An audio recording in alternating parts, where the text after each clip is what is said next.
Sahabat Oase Rohani Katolik yang terkasih, salam damai. Apa kabar saudara pada hari ini? Saya berharap semoga semua dalam keadaan sehat dan senantiasa dalam cinta dan perlindungan Tuhan. Senang sekali saya, Angelica Luciana, dapat kembali menjumpai sahabat semua dalam acara Oase Rohani Katolik. Sahabat Oase Rohani Katolik, pada hari ini Gereja Katolik secara universal dan seluruh umat Katolik merayakan Hari Raya Paskah, Kebangkitan Tuhan. Dan kita sungguh bersukacita karena hari ini telah gabung bersama kita Bapak Ignatius Kardinal Suharyo, Uskup Keuskupan Agung Jakarta. Mari saudara terkasih, kita bersama menyapa Bapak Uskup. Bapak Uskup, selamat Paskah. Selamat Paskah, Ibu. Apa kabarnya hari ini, Bapak? Merayakan Paskah dengan gembira. Penuh sukacita. Terima kasih Bapak Uskup telah hadir menyalurkan cinta dan berkat Tuhan bagi kita semua. Sahabat Oase Rohani Katolik yang terkasih, sebelum kita memulai permenungan pada hari ini, marilah satukan hati membuka dengan doa yang akan dibawakan oleh Bapak Uskup. Silakan Bapak Uskup. Marilah berdoa. Allah Bapa yang Maha Kuasa dan Kudus, pada hari ini dengan pengantaraan putra-Mu, Engkau telah menaklukkan kematian dan membuka bagi kami pintu keabadian. Semoga kami yang merayakan pesta kebangkitan Tuhan dibaharui oleh Roh-Mu dan bangkit dalam terang kehidupan. Dengan pengantaraan Tuhan kami Yesus Kristus Putra-Mu, yang hidup dan berkuasa bersama Dikau dalam persatuan Roh Kudus, sepanjang segala masa. Amin. Antifon pembuka. Aku telah bangkit dan tetap bersama Engkau. Haleluya. Tangan kananmu Engkau tumpangkan atas diriku. Haleluya. Kebijaksanaanmu sangat menakjubkan. Haleluya. Sahabat Oase Rohani Katolik yang terkasih, bacaan liturgi pada hari ini, bacaan pertama dari Kisah Para Rasul, dan bacaan kedua dari Surat Rasul Paulus kepada jemaat di Kolose. Bacaan Injil menurut Santo Yohanes, dan saya akan membaca bacaan pertama dan kedua pada hari ini. Bacaan dari Kisah Para Rasul. Sekali peristiwa, Allah menyuruh Petrus pergi ke rumah seorang perwira bernama Cornelius di kota Kaisarea. Di situ Petrus berkata, "Kamu tahu tentang segala sesuatu yang terjadi di seluruh tanah Yudea, mulai dari Galilea, sesudah pembaptisan yang diberitakan oleh Yohanes, yaitu Yesus dari Nazaret. Bagaimana Allah mengurapi dia dengan roh dan dengan kuat kuasa.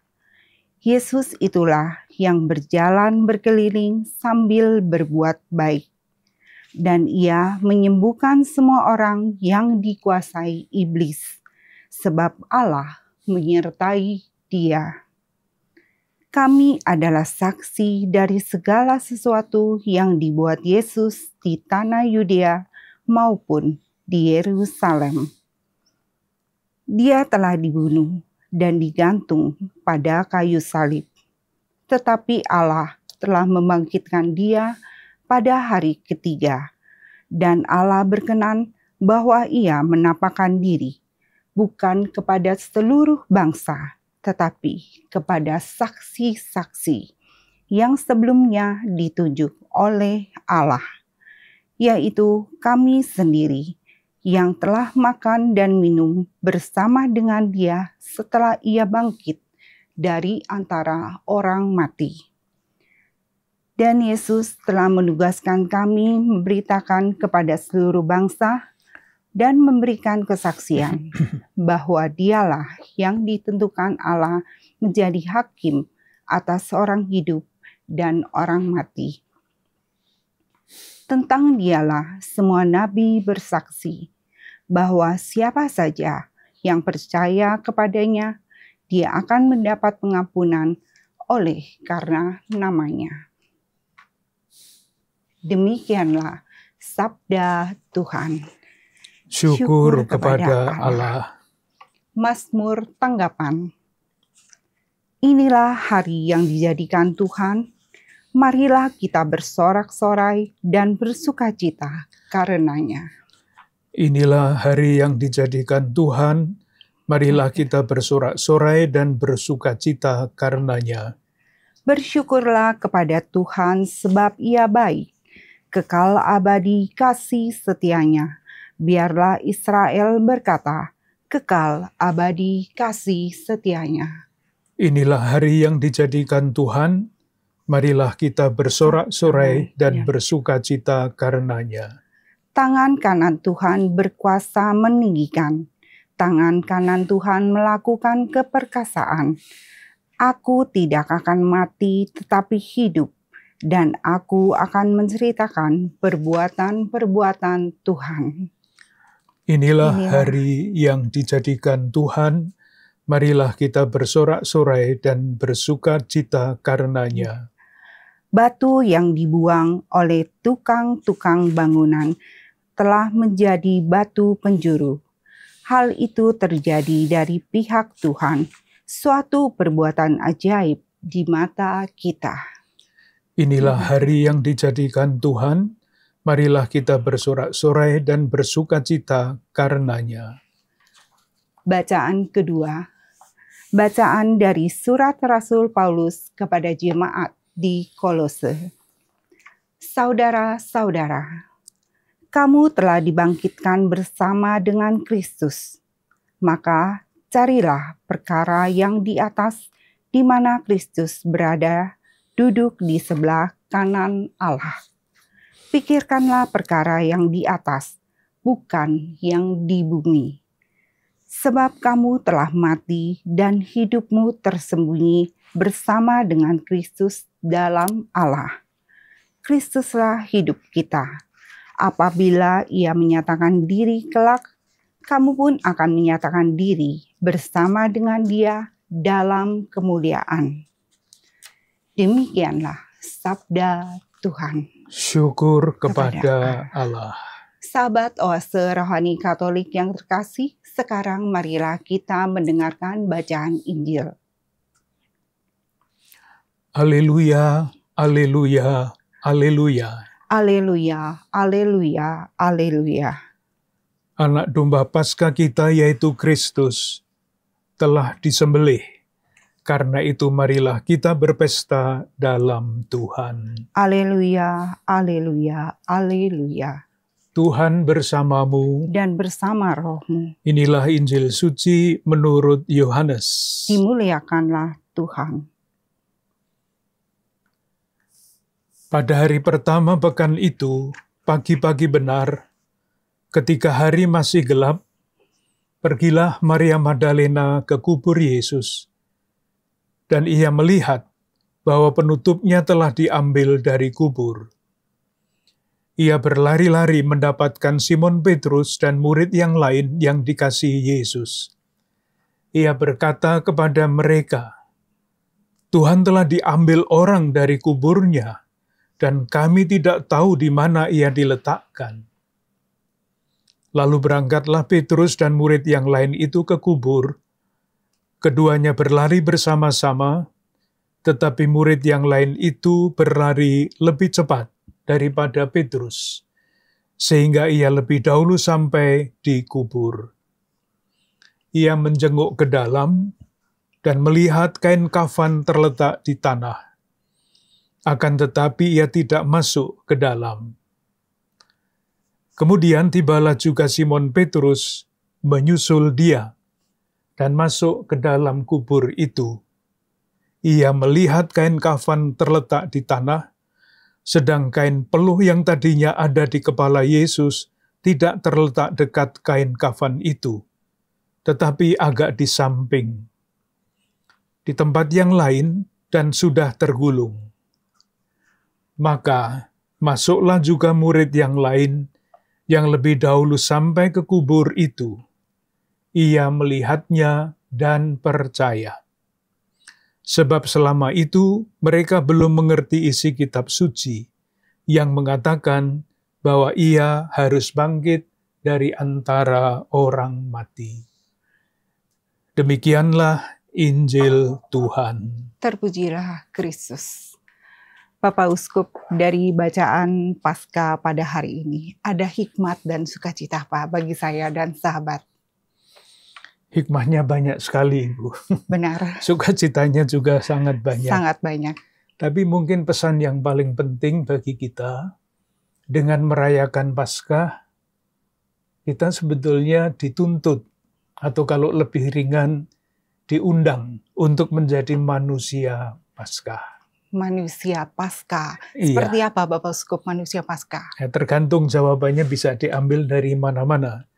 Jadi kalau kita mengambil dari bacaan yang kedua, surat kepada orang Kolose, menjadi manusia Paskah itu berarti yakin dan menghayati salah satu kalimat yang tadi kita dengarkan, Kristuslah hidup kita.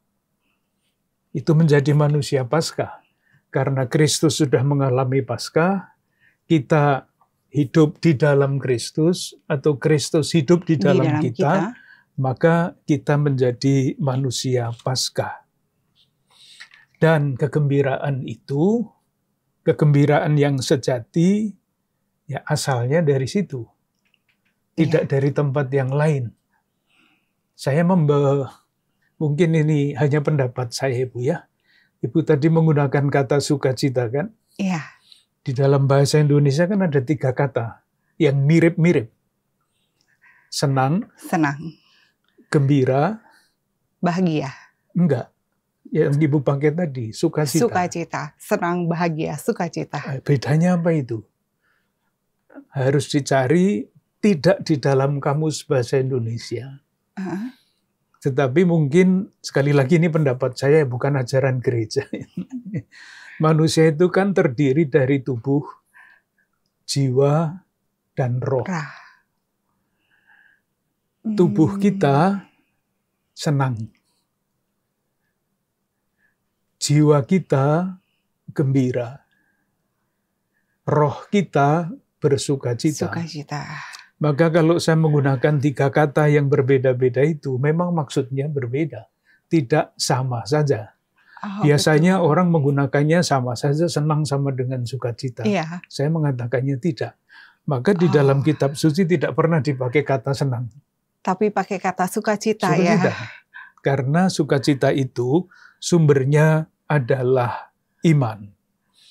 Disitulah letak sumber dari sukacita kita. Tidak hanya bergembira, tetapi bersukacita. Inspirasinya adalah iman. Sumbernya adalah iman akan Kristus yang hidup. Iya, jadi kita hidup di dalam Kristus, Kristus hidup di dalam kita, maka kita mengalami sukacita. Ya? Betul. Dan itulah sukacita Paskah yang sesungguhnya. Betul, betul. Lalu ada apa lagi Bapak Uskup? Menarik sekali loh ini, sukacita yang luar biasa. Begini,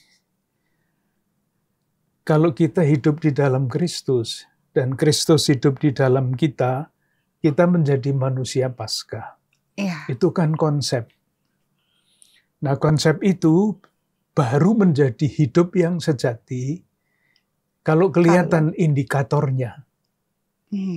Jadi, apakah saya sudah menjadi sungguh manusia Paskah? Saya bisa mengatakan dengan segala macam kutipan dari kitab suci, sudah. Tetapi pertanyaan berikutnya, indikatornya apa?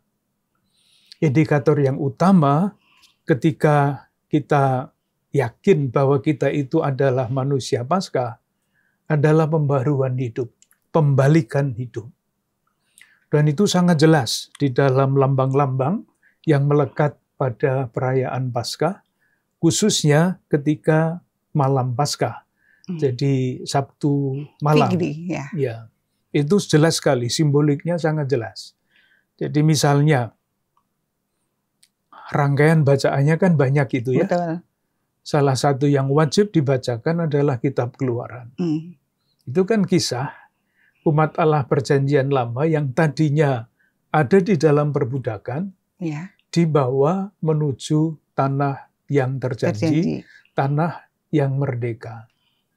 Dari perbudakan, dari manusia budak menjadi manusia merdeka. Itu salah satu isi simbolik. Atau kalau lihat dari penyinaran, sebelum terang. Kemuliaan itu kan semua gelap ya. Tetapi sesudah kemuliaan semuanya terang benderang. Betul. Itu simbolik dari manusia lama menjadi manusia baru. Manusia baru. Itu simboliknya. Tetapi lalu pertanyaannya, apakah itu ada di dalam hidup saya? Nggak usah berpikir yang tinggi-tinggi. Jadi misalnya kalau saya menganggap orang lain semula itu sebagai saingan. Kan biasa itu, melihat orang lain sebagai saingan. Betul. Itu Kristiani apa enggak? Enggak. Nah, menjadi baru kalau saya menganggap orang lain itu sebagai sesama kawan seperjalanan di dalam iman. Itu contoh yang sangat sederhana. Atau ini sekali lagi contoh-contoh yang saya pikirkan, Ibu ya. Seringkali kita kalau berdoa, itu berdoa untuk saudara-saudara kita yang kurang beruntung itu, marilah kita berdoa untuk orang-orang miskin dan menderita. Biasanya gitu kan? Iya. Itu bagus apa enggak? Tidak bagus, Ibu. Menurut saya loh ya, ini sekali lagi bukan ajaran gereja. Karena dengan rumusan itu, marilah kita berdoa untuk orang-orang miskin dan menderita. Itu artinya mereka miskin, menderita, saya tidak. Oh iya. Mereka dan saya. Mereka dan kami. Beda kalau saya merumuskannya dengan cara lain, marilah kita berdoa bagi saudari-saudara kita yang miskin. Mereka itu miskin, mereka itu saudari-saudara kita. Meskipun beda mungkin keadaan sosial ekonominya, dan mereka saudara. Betul. Bukan mereka orang lain. Itu cara berpikir seperti itu, indikator Paskah, itu bisa kita lihat di dalam hal-hal yang sesederhana itu. Nggak usah pikir yang jauh-jauh. Wah, ini luar biasa ya. Suatu pelajaran iman dari Bapak Uskup pada hari Paskah. Bagaimana kita bisa mempunyai indikator Paskah dari cara berpikir kita sendiri dulu ya, Bapak Uskup ya. Hal yang sederhana, bagaimana kita berdoa untuk saudara-saudari. Jangan lagi memakai kata-kata orang. Itu hal yang sederhana, tapi maknanya luar biasa. Itu kesadaran Ibu. Ya, dan itu kan semua butuh rahmat ya. Supaya kita bisa mendapatkan rahmat dari Tuhan, bagaimana kita bersatu sama saudara-saudara kita yang miskin dan menderita. Apalagi sekarang sesuai dengan Ardas ya. Begitu ya Bapak Uskup. Dan bukan hanya Ardas Ibu. Iya. Dengan tema tahun jubileum. Betul. Tema jubileum kan penziarah. Pengharapan. Betul. Maka menjadi manusia Paskah itu berarti kalau kita dengan segala macam cara yang sangat-sangat sederhana bertumbuh menjadi penabur harapan. Ambilkan contoh lagi Ibu ya. Iya. Saya mempunyai kawan, sahabat Muslim. Dia itu mengajar saya caranya untuk memberi perhatian kepada saudara-saudara kita yang berkekurangan itu. Tidak akan mengentaskan seluruh bangsa dari kemiskinan. Tapi kalau dia makan di restoran atau dimanapun, dia selalu ingat, dia membawa satu porsi ekstra. Di jalan siapapun yang dia ketemui, yang diketemui dikasih. Diberikan. Sederhana sekali. Betul. Itu cuma satu orang. Ada teman-teman lain yang memang perhatiannya memberi perhatian kepada saudara-saudara kita yang kurang beruntung. Ya. Saya ambil contoh dari paroki Pamulang. Itu ada suatu gerakan yang diinisiasi oleh pastor paroki dan timnya. Itu setiap hari Rabu menyediakan sekitar 150 bungkus nasi berkat. Tidak akan menyelesaikan masalah. Tapi sekurang-kurangnya saudara-saudari kita yang membutuhkan tahu. Betul. Kalau saya sungguh tidak bisa makan, saya akan pergi ke situ. Ya. Itu penabur harapan. Semoga kita pada hari Paskah ini, Bapak Uskup, bisa menjadi penabur-penabur harapan. Kita akan rehat sejenak dulu ya, Bapak Uskup. Sahabat Oase Rohani Katolik yang terkasih, kita akan merenungkan apa yang sudah disampaikan oleh Bapak Uskup. Dan kita akan kembali pada perbincangan rohani di sesi yang kedua.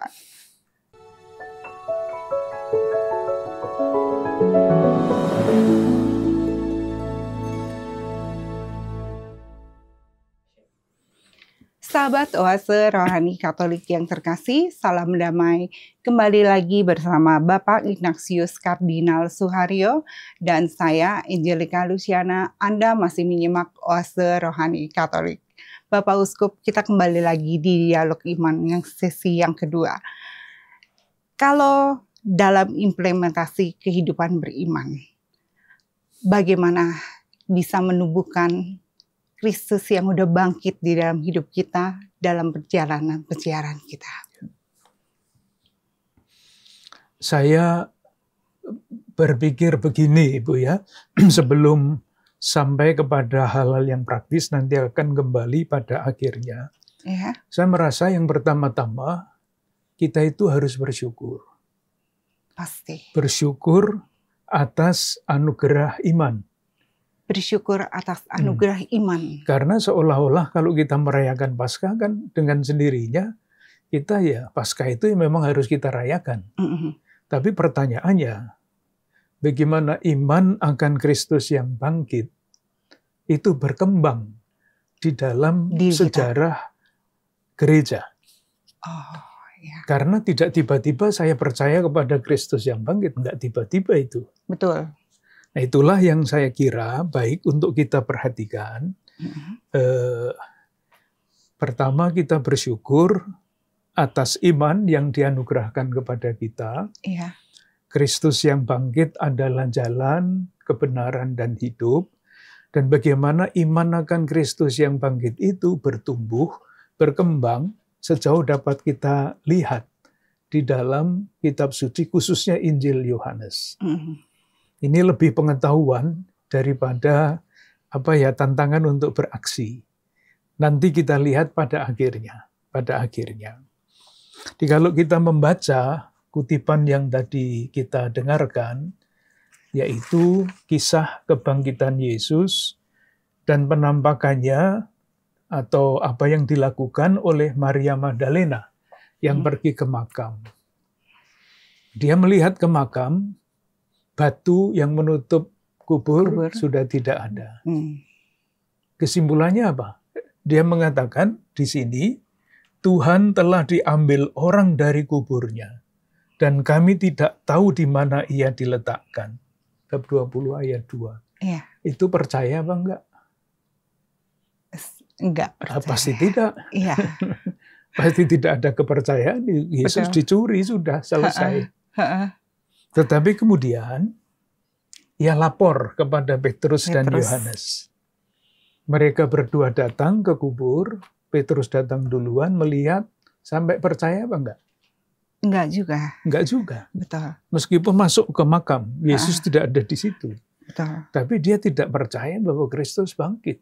Masih sama dengan yang dialami oleh Maria Magdalena, diambil orang.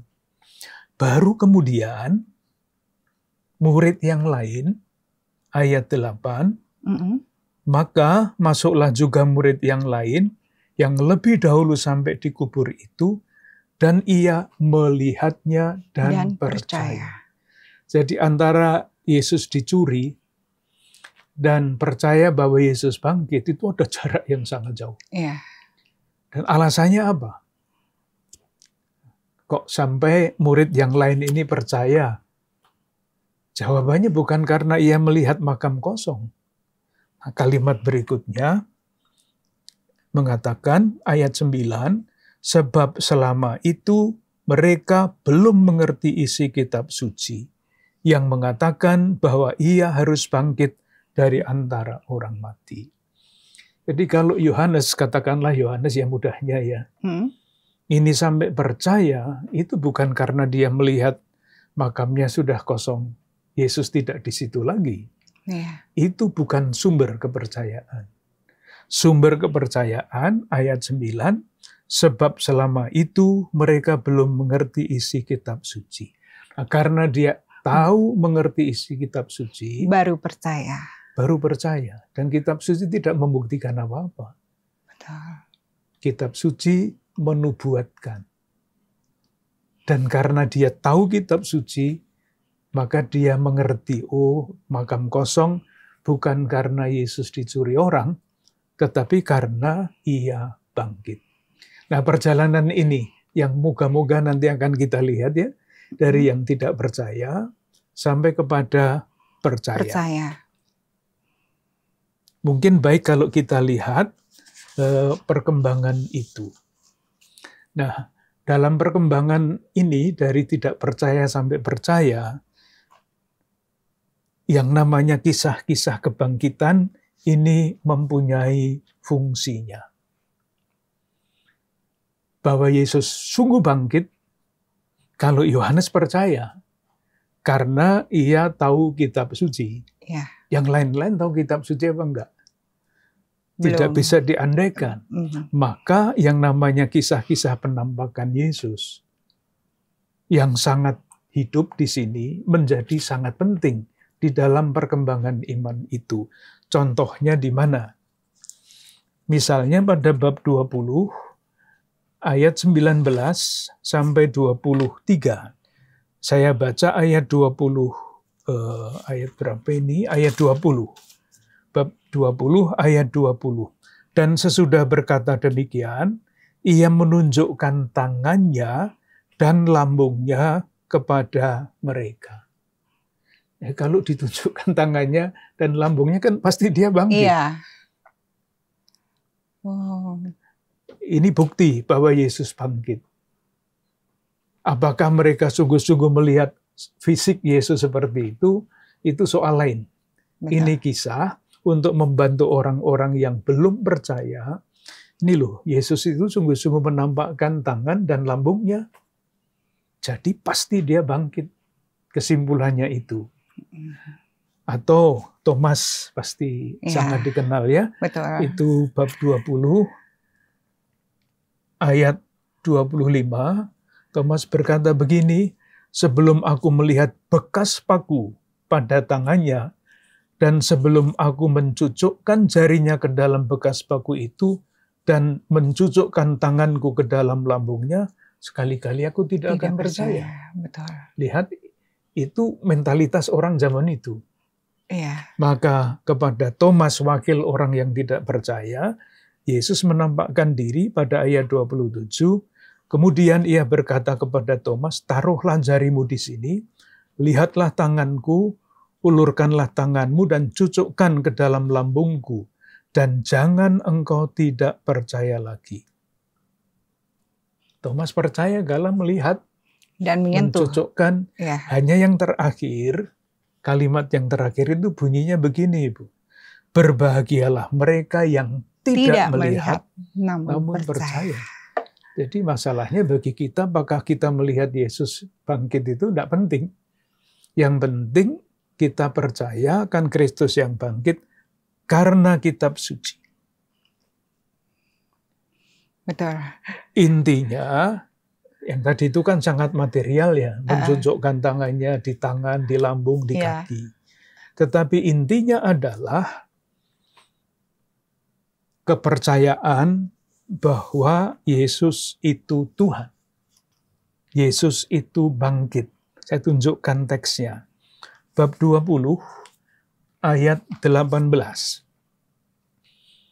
Itu lanjutan dari cerita Maria Magdalena. Ayat 18, Maria Magdalena pergi dan berkata kepada murid-muridnya, "Aku telah melihat Tuhan." Yesus itu orang yang berjalan di Palestina. KTP-nya Palestina. Tuhan tidak punya KTP lagi. Ia mulia bersama dengan Bapa. Ia melihat Tuhan. Bahasa kitab suci jangan dibayangkan sama dengan bahasa kita sehari-hari. Melihat dalam arti fisik. Melihat di situ dalam arti yang percaya. Demikian juga pada bab berikutnya.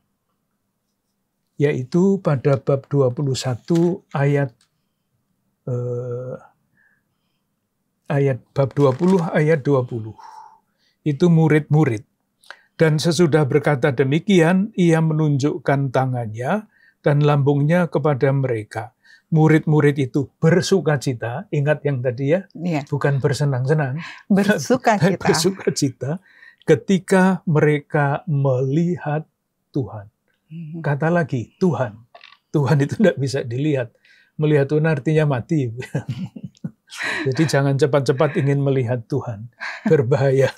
Bab 21 ayat 7 sama. Penangkapan ikan yang ajaib menurut Lukas. Menurut Yohanes. Bukan Lukas, karena kalau Lukas jadinya ceritanya lain.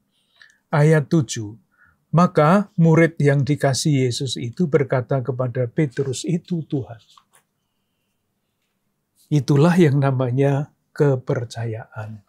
Jadi Kristus yang bangkit itu dibuktikan, bukan bukti matematis ya, tetapi ini meyakinkan orang yang tidak percaya bahwa Yesus itu sudah bangkit dengan kisah-kisah seperti ini yang sangat material.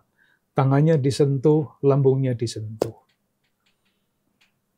Itu adalah bukan bukti. Penampakan itu bukan bukti bahwa Kristus bangkit. Tidak bisa dibuktikan. Tidak ada yang bisa membuktikan. Kalau orang sampai kepada kepercayaan Kristus bangkit dari mati, dasarnya adalah kitab suci. Ini ilustrasi. Nah, indikatornya apa? Kalau orang percaya bahwa Yesus itu sungguh bangkit dan percaya itu Tuhan. Harus ada indikatornya. Apa tuh? Nah, kita lihat indikatornya adalah siap diutus, Ibu. Betul. Ceritanya ya, ceritanya bab 20 ayat 18. Ini kan kisah tentang Maria Magdalena yang mengira yang menampakkan diri kepada dia itu adalah tukang kebun yang menyapa dia. Ayat 15, kata Yesus kepadanya, "Ibu, mengapa engkau menangis? Siapa yang kau cari?" Maria Magdalena ditanya begitu. Lalu dia berkata, jawabnya, "Tuan, jikalau Tuan yang mengambil dia, katakanlah kepadaku di mana Tuhan meletakkan dia, supaya aku dapat mengambilnya." Belum percaya. Masih belum percaya. Nah, ketika sudah sampai kepada kepercayaan, aku telah melihat Tuhan, apa yang dia buat? Kalimat berikutnya, dan juga bahwa dia mengatakan hal itu kepadanya. Lalu ayat 18, Maria Magdalena pergi dan berkata kepada murid-murid. Berarti dia menyebarkan kabar sukacita itu. Kesaksian. Betul.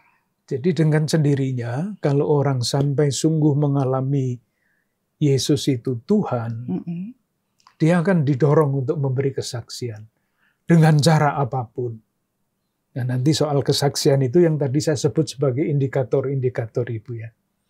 Yang lain, bab 20 ayat 21. Itu ketika Yesus menampakkan diri kepada murid-murid, dikatakan pada ayat 21, maka kata Yesus sekali lagi, "Damai sejahtera bagi kamu." Lalu kalimatnya, sama seperti Bapa mengutus aku, demikian juga sekarang aku mengutus kamu. Nah, Bapa itu menurut Injil Yohanes mengutus Yesus untuk apa? Untuk menyatakan bahwa Bapa itu adalah Sang Kasih. Maka, ini saya bolak-balik kitab suci. Yeah. Maka pada ayat bab 13, ayat 1 dikatakan begini. Sementara itu, sebelum hari raya Paskah mulai, Yesus telah tahu bahwa saatnya sudah tiba untuk beralih dari dunia ini kepada Bapa yang mengutusnya. Nah, sekarang sama seperti ia senantiasa mengasihi murid-muridnya, demikianlah sekarang ia mengasihi mereka sampai kepada kesudahannya. Itulah tugas Yesus. Maaf lagi, Ibu. Nggak apa-apa. Kutipan-kutipan dari kitab suci, bab 4, ayat 34 Injil Yohanes. Kata Yesus kepada mereka, makananku ialah melakukan kehendak Dia yang mengutus aku dan menyelesaikan pekerjaannya. Pekerjaan Yesus apa? Mencurahkan kasih-Nya sampai sehabis-habisnya. Maka ketika Yesus wafat, ini menarik, bab 19, ayat 30, kita kan tahu ya ketika Yesus wafat itu, Yesus mengatakan apa? Yang pasti dihafal adalah, ya Allahku, ya Allahku. Nah, itu bukan kata-kata di dalam Injil Yohanes. Di dalam Injil Lukas pun sudah lain. Iya, ya Bapa, ke dalam tanganmu kuserahkan nyawaku. Di dalam Injil Yohanes ketika Yesus wafat itu, ia berkata, sudah selesai. Yang selesai apa? Itu yang dikatakan pada bab 4, ayat 34 itu, menyelesaikan pekerjaan Bapa, artinya menyatakan wajah kasih Allah yang adalah Bapa. Ruwet ya Ibu ya? Enggak. Ini semua mesti dicerna dengan baik. Ya, ini dibungkus untuk memahami sungguh-sungguh pesan Paskah menurut Injil Yohanes. Ya. Lalu yang terakhir adalah ini. Ini kan adalah pengalaman murid-murid zaman itu. Zaman sekarang, beda. Apakah tersedia bagi kita, jalan bagi kita untuk mengalami Kristus yang bangkit? Ada, dan itu diceritakan sama dengan kisah-kisah penampakan Kristus yang bangkit. Jadi penampakan Kristus yang bangkit itu mempunyai banyak makna. Satu tadi untuk membuktikan, bukan untuk membuktikan, untuk melengkapi keyakinan iman kitab suci. Oh ya, sungguh bangkit. Yang kedua, itu adalah dasar perutusan. Jadi kalau rasul-rasul diutus atau kita diutus, itu bukan inisiatif kita sendiri. Itu adalah perutusan yang diberikan oleh Kristus yang bangkit. Dan yang ketiga, ini yang sangat penting, tidak kalah pentingnya, kita kan bertanya, dulu murid-murid mengalami Yesus yang bangkit karena mereka hidup sejaman dengan Yesus. Nah kita, mana caranya kita dapat berjumpa dengan Tuhan? Tidak usah ke Gunung Kawi untuk itu. Terlalu jauh. Dan mimpi ke sana nanti. Ada tersedia banyak kisah. Saya ambilkan 2 saja. Kisah mengenai 2 murid Emmaus. Kita ambil dari Injil yang lain. Kisah Emmaus itu muaranya di mana? Pemecahan roti ya? Pemecahan roti, betul. Dan sesudah dia dikenal, di dalam pemecahan roti, ceritanya apa? Yesus lenyap. Iya, dan mereka baru sadar bahwa itu Yesus. Ya, tapi lenyap kan? Iya. Terus mau dicari lagi bisa apa enggak? Ya enggak bisa. Yang ditinggalkan kepada kita, menurut Injil Lukas, kalau kalian mau mengalami Kristus yang bangkit, ya di dalam perayaan Ekaristi. Ekaristi, betul. Carilah di situ Kristus yang bangkit itu. Karena Ekaristi adalah kenangan akan wafat dan kebangkitan Tuhan. Betul. Cari di situ Ekaristi ya, sakramen. Nah kalau kita tanya kepada Yohanes, Bapak Yohanes, kan menurut Anda kita dapat bertemu dengan Tuhan yang bangkit itu di mana? Dia akan mengatakan, coba bacalah Injil saya, bab 21, ayat 1 sampai 14. Saya tunjukkan ayat-ayatnya supaya gampang. Sesudah Yesus bangkit, lalu apa yang terjadi? Kata Petrus ayat 3, kata Simon Petrus kepada mereka, aku pergi menangkap ikan. Jadi tidak urusan lagi dengan Yesus yang bangkit. Sudah, bangkit ya, sudah. Tapi saya sekarang mau tangkap ikan. Teman-temannya, kami pergi juga bersama dengan engkau. Jadi sudah tidak urus lagi Yesus temana sekarang tidak tahu, tidak ngerti. Sudah hilang dari antara mereka. Tetapi justru ketika mereka kembali ke pekerjaan semula, menangkap ikan itu profesi mereka. Karena Petrus itu ketua koperasi perikanan di Danau Galilea sana. Dia kembali menangkap ikan. Nah, pada waktu itu Yohanes seperti biasanya yang lebih dulu menangkap. Maksud saya bukan menangkap ikan, tetapi menangkap yang hadir itu Tuhan. Ayat 7. Maka murid yang dikasih Yesus itu berkata kepada Petrus, itu Tuhan. Jadi, kalau mau bertemu dengan Tuhan, satu jawabannya menurut Lukas, dalam Ekaristi, dalam pemecahan roti. Tandanya apa? Kalau saya sungguh-sungguh berjumpa dengan Tuhan dalam Ekaristi, itu indikator lagi nanti. Harus dicari indikatornya. Nah, di sini sama, Petrus atau Yohanes menunjukkan tempat yang lain di mana kita bisa mengalami Kristus sebagai Tuhan, yaitu ketika kita berada di dalam keadaan sehari-hari. Tidak harus dalam Ekaristi, itu jawaban Lukas.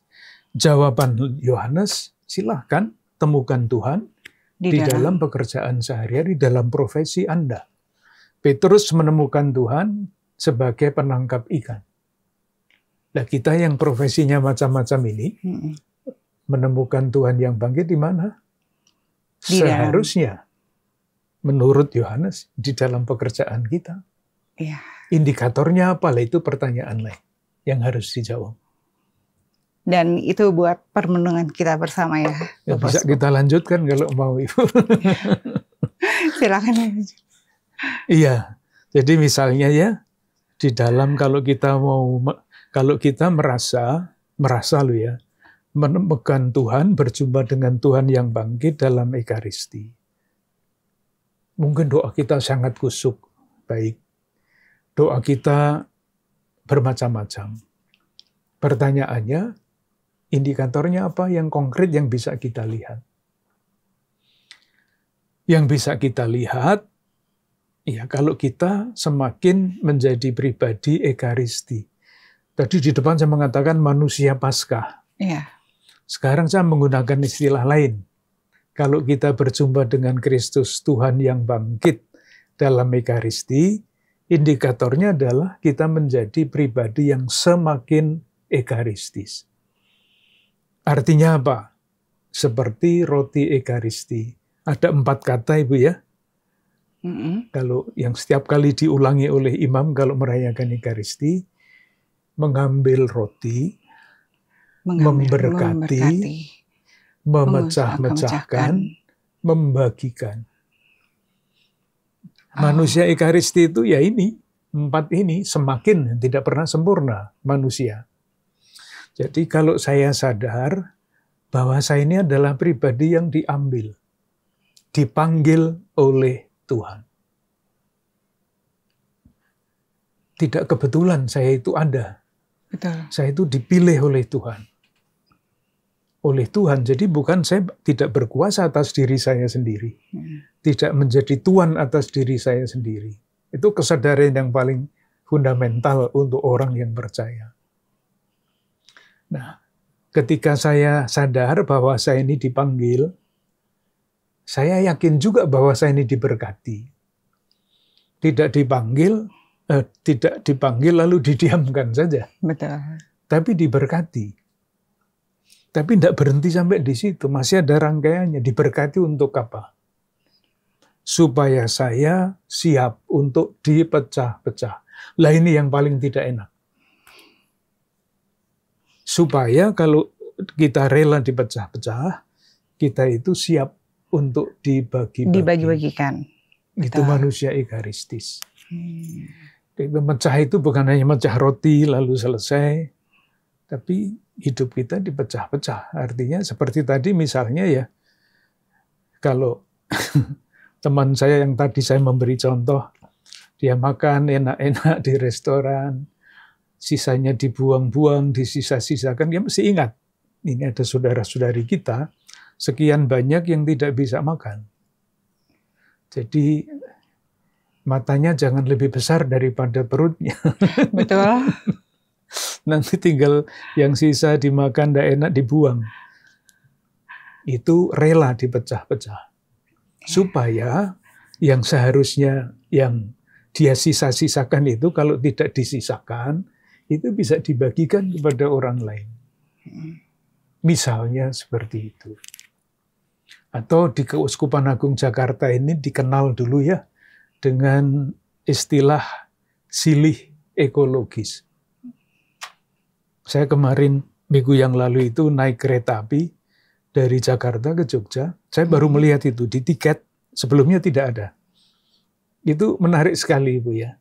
Kalau naik kereta api, itu berapa emisi CO2 yang dikeluarkan. Oh iya. Kalau naik mobil, berapa CO2 yang dikeluarkan. Itu mungkin iklan PT KAI ya, tetapi menarik. Kalau naik pesawat terbang, berapa? Yang paling rendah sumbangan kita untuk sampah CO2 itu naik kereta api. Makanya KA iklan itu loh, kalau Anda naik kereta api, saya bukan pegawai kereta api Bu ya, tapi hanya tertarik saja pada informasi itu. Anda ikut menyelamatkan bumi. Bumi, betul. Nah, maka istilah tadi silih ekologis, silih ya namanya silih ya. Kalau naik pesawat terbang itu kan paling banyak CO2 yang dikeluarkan.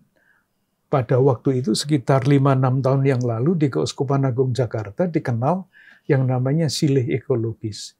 Kalau saya naik pesawat terbang, maka saya menyisakan uang saya sedikit untuk silih ekologi. Nanti untuk apa? Ya untuk silih, artinya tidak dipakai sendiri, tetapi dipakai untuk tema-tema Keuskupan Agung Jakarta misalnya. Memberi perhatian kepada saudari-saudara kita yang kurang beruntung misalnya. Menarik sekali, Ibu. Sangat menarik sekali. Apa yang Bapak Uskup wartakan pada hari Paskah sungguh spesial, menjadikan kita manusia Paskah ya Bapak Uskup ya. Bagaimana kita sudah diambil, dipilih Tuhan, kita harus siap dipecah-pecahkan untuk berbagi. Amin. Amin. Sahabat Oase Rohani Katolik yang terkasih, usai sudah kebersamaan kita pada hari ini, saya Angelika Luciana dan Bapak Ignatius Kardinal Suharyo mohon pamit dari ruang dengar Anda. Sekarang marilah kita menutup dan mohon berkat Allah melalui Bapak Uskup. Marilah kita berdoa. Allah Bapa yang Maha Pengasih dan Penyayang, kami bersyukur kepadamu karena Engkau telah mewariskan kepada kami lewat para rasul-Mu, lewat para perintis iman kami, iman akan kebangkitan Yesus Kristus Putra-Mu yang kami rayakan dalam perayaan Paskah hari ini.